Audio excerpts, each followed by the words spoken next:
A federal judge dealing a blow to one of President Biden's first moves to reverse the Trump immigration agenda by blocking a freeze on deportations. All right, in this ruling, Judge Drew Tipton says the administration, quote, fails to consider potential policies more limited in scope and time, but it also fails to provide any concrete, reasonable justification for the 100-day pause on deportations. Here with the reaction, former White House Chief of Staff Mark Meadows joins us from our nation's capital. Mr. Meadows, good morning to you.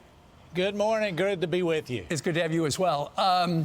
This is reminiscent of when the Trump administration tried to do different things via executive order and interpreting the regulations. And then next thing you know, you've got a federal judge somewhere saying, oh, you can't do it. Now the shoe is on the other foot. Well, the shoe's on the other foot, but I can tell you the Biden administration has been setting records in their executive orders with some 37 record executive orders here in the first 6 days. But the judge got it right. It's not really well thought through. I mean, President Trump put America first. What we're seeing is that President Biden is putting America last. And whether it's our border policy or any of the other executive orders that he's putting forth, it's going to have a real chilling effect on jobs. Well, he said he was going to unify, but a lot of Republicans are saying this is not unifying when you are undoing the majority of what President Trump did, things that we all liked, they're saying. So on today, the climate crisis is the topic. Tomorrow, it's health care, and then Friday, it's immigration. What's your message to the folks now in Washington? How is this going to backfire, or is America going to love this? Well, I think it is going to backfire because it's actually going to affect wages on Main Street America. When we start to look at it, you know, they're talking about increasing the federal minimum wage. Well, it's because they're going to have to mandate it under President Trump. We know that his policies actually increased wages, perhaps by the largest amount that we've seen in decades. And yet here we're starting to see an executive order that's supposed to unify us. Ainsley, you said it exactly right. You know, is the speech that was given on Inauguration Day on the 20th just rhetoric? Well, I guess so. I mean, we're seeing that their first legislative priority in Congress is impeachment. I don't know how that unifies America. We need to be about creating jobs and making sure we put people back to work. Hey, Mark, in retrospect, was that rally on January 5th or 6th, was that a good idea?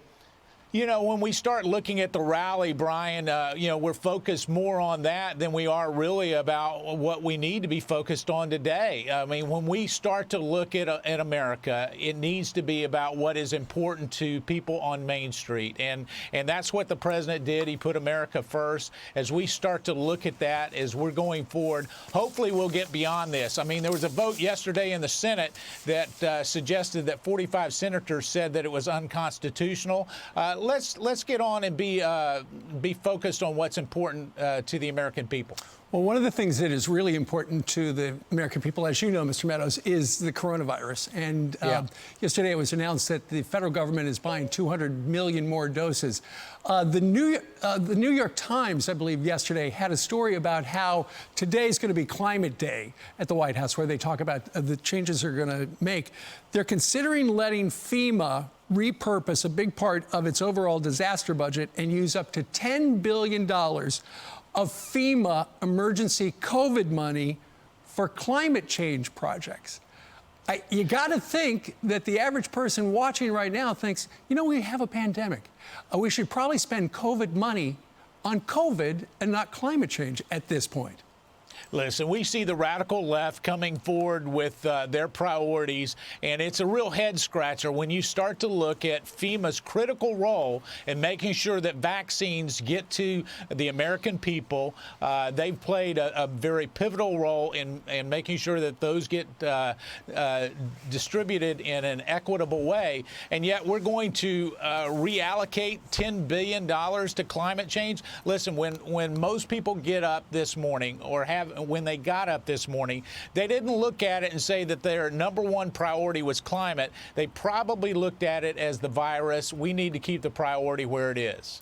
You left being a congressman to join the president to be his chief of staff, and that all changed last week. What are you going to do now?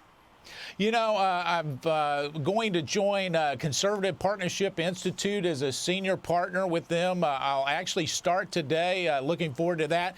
And it's actually a network, a hub network that brings conservative groups together, conservative members together to better serve and empower those members and organizations to serve the forgotten men and women. And I'm looking forward to that. Looking forward to joining the great team there. And we're going to continue to make sure that we place the priority on the American people, and that job starts today. Morning Consult poll asked Republicans, what do you think about Donald Trump?